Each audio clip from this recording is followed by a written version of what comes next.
দিন পেরিয়ে কাটতে থাকে মাস, তবু যন্ত্রণা এতটুকু কমে না কন্যা সন্তান হারা সেই মায়েদের। তালিকাটা সময়ের সঙ্গে সঙ্গে দীর্ঘ হয়। অভয়ার মায়ের পর এবার সুতন্দ্রার মা বেগ করে প্রাণ হারিয়েছে তাদের সন্তানদেরকে। একজন 8 মাস আগে আর একজন 24 ঘন্টা আগে।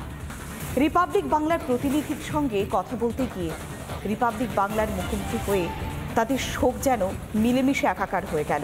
সেই যন্ত্রণা যেন কোথাও সামনে এলো সেই কন্যা সন্তান হারা মায়েদের।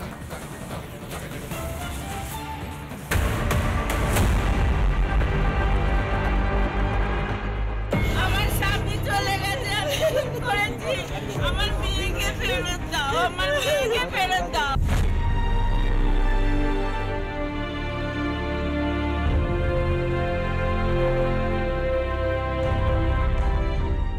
শোক মিলিয়ে দিল আরজি করে ধর্ষণ খুনের শিকার অভয়ার মা ও পানাগড়ে মদ্যপদের গাড়ির ধাক্কায় মৃত সুতন্দ্রার মাকে।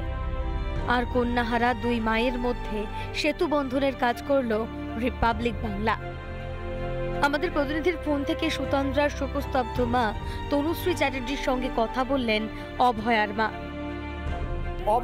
অভয়ার মা কথা বলবেন সরাসরি সুতন্দ্রার মায়ের সঙ্গে। অভয়ার মা বলুন, সুতন্দ্রার মা শুনতে পাচ্ছেন?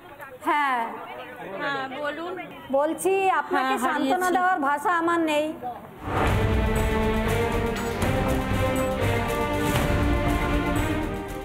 অভয়ার মা ভেবেছিলেন তাঁরই মতো মেয়ের শোকে কাতর এক মাকে সাহস যোগাবেন, তবে বলতে গিয়ে আর ভাষা খুঁজে পেলেন না। আপনি কয়েক ঘন্টা হলো আপনার মেয়েকে হারিয়েছেন, আর আমি 7 মাস ধরে আমার মেয়েকে হারিয়ে ফেলেছি। আপনাকে সান্ত্বনা দেওয়ার ভাষা আমার নেই।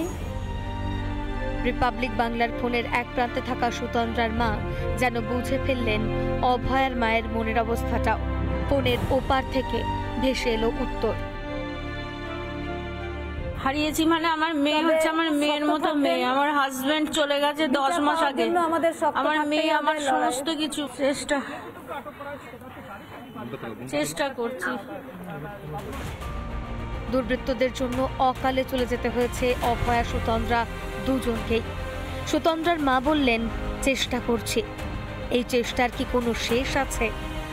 অভয়ার মাও কি চেষ্টা করেও আজ অবধি পেরেছেন নিজেকে সান্ত্বনা দিতে? রিপাবলিক বাংলা। নানা ধরনের কন্টেন্ট দেখার জন্য লাইক করুন, শেয়ার করুন আমাদের ফেসবুক পেজ, সাবস্ক্রাইব করুন আমাদের ইউটিউব চ্যানেল। পাশাপাশি অন্যান্য ব্রেকিং নিউজের জন্য অবশ্যই চোখ রাখুন রিপাবলিক বাংলায়।